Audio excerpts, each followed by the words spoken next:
Students, this is Ramalakshmi, Physics faculty. Today our topic is alternating current through pure inductor.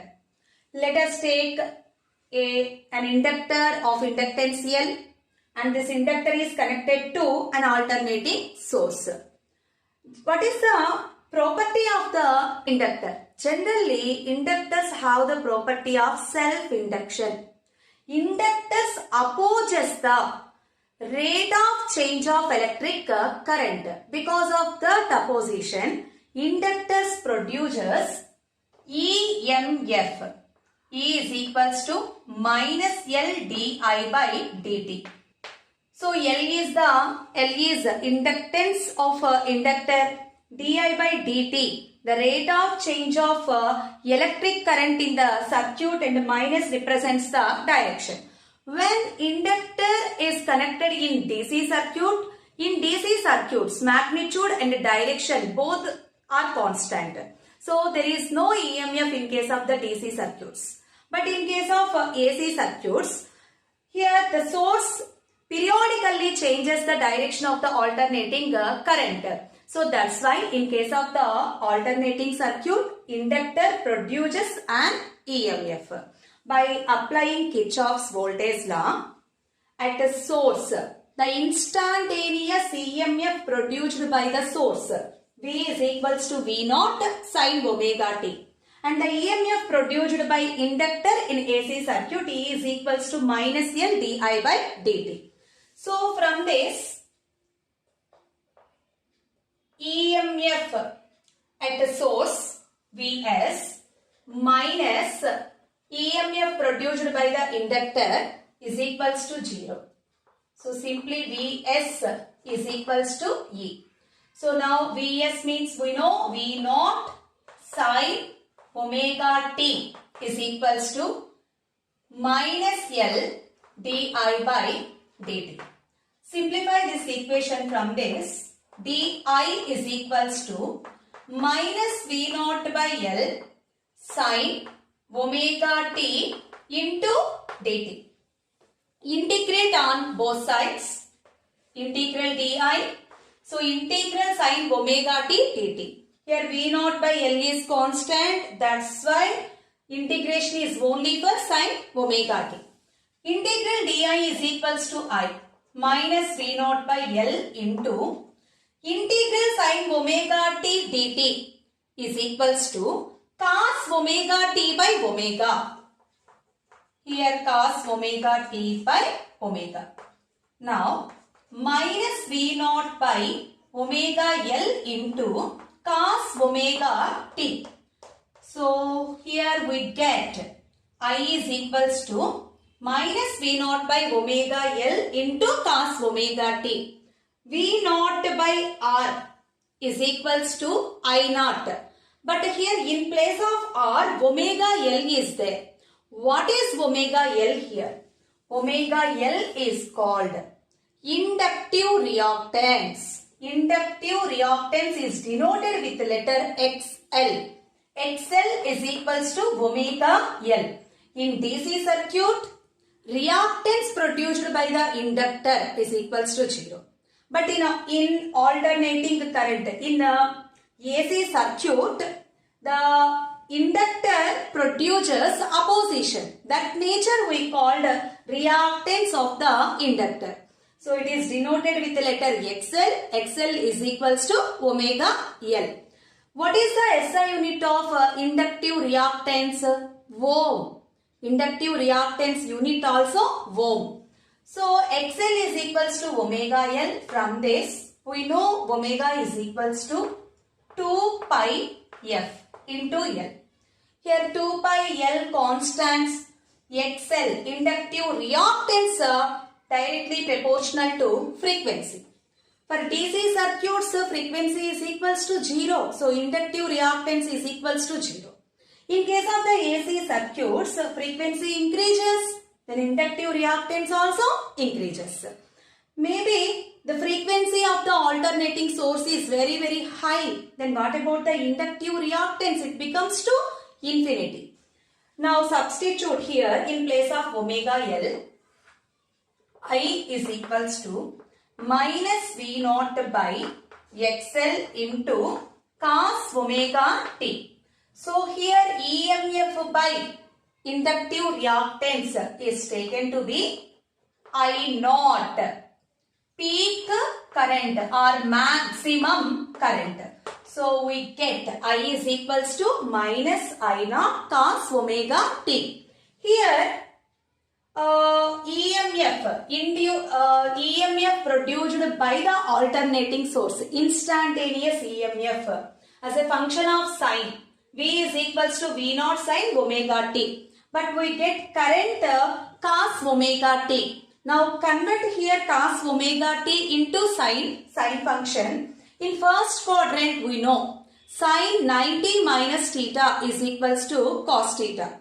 So now I is equals to minus I naught sine pi by 2 minus omega t. Sin theta minus sin theta is nothing but sine of minus theta. So multiply with minus, then it becomes I is equals to I naught sine of omega t minus pi by 2. Compare the expressions of EMF, instantaneous EMF and instantaneous current, alternating current and alternating EMF. Compare these two expressions. What is the phase difference? Phase difference of EMF and current. Here omega t minus pi by 2. So phase difference is equals to 90 degrees. So from these two expressions it is very clear to us.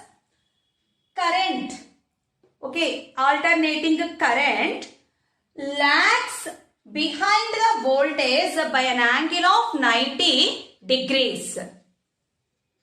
From these two expressions it is very clear to us alternating EMF and alternating current.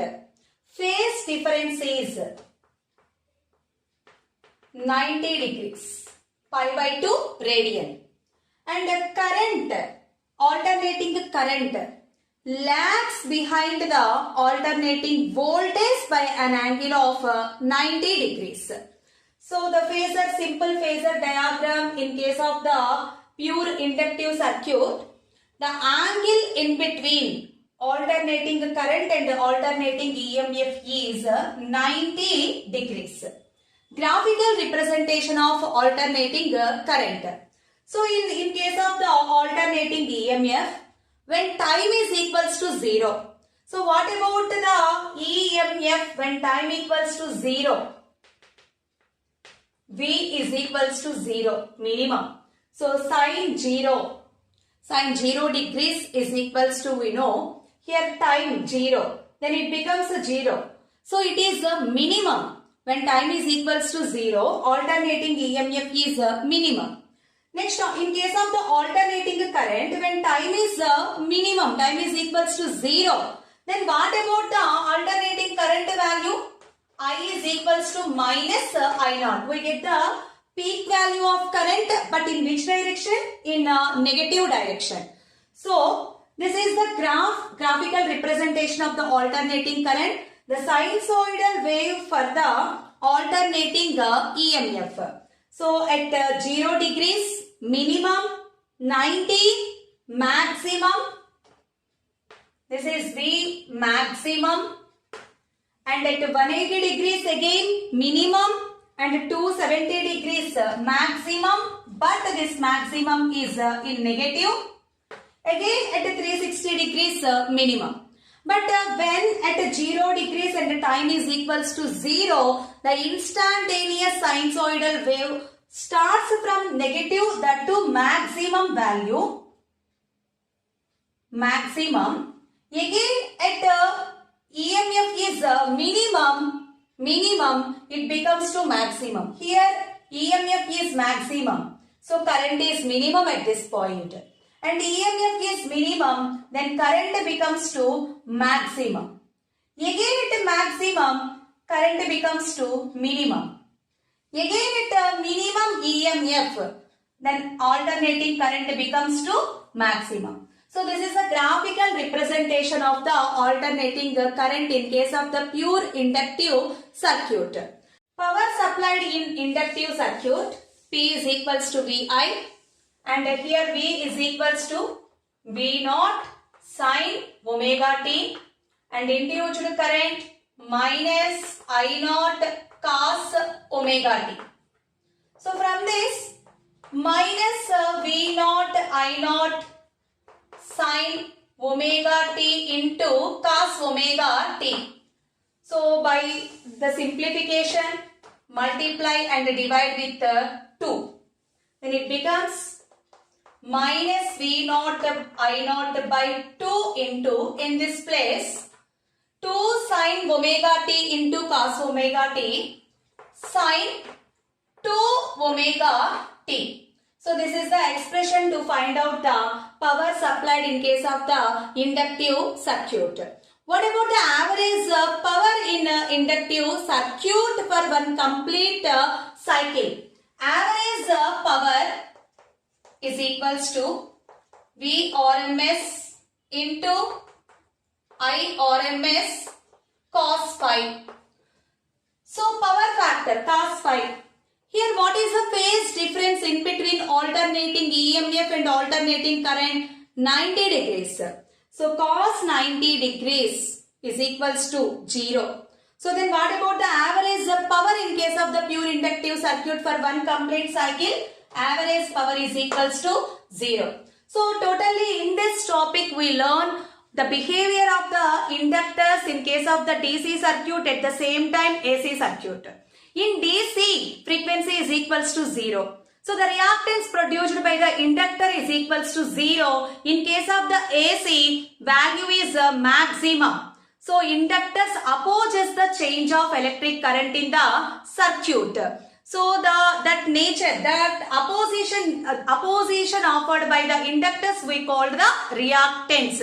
Reactance of the inductor is denoted with the letter XL. SI unit of reactance is ohm. So this is about the pure inductive circuit. In next video we will discuss about the pure capacitive circuit. Okay, when AC is connected to pure capacitive circuit. Okay, thank you students. Have a nice day. Bye.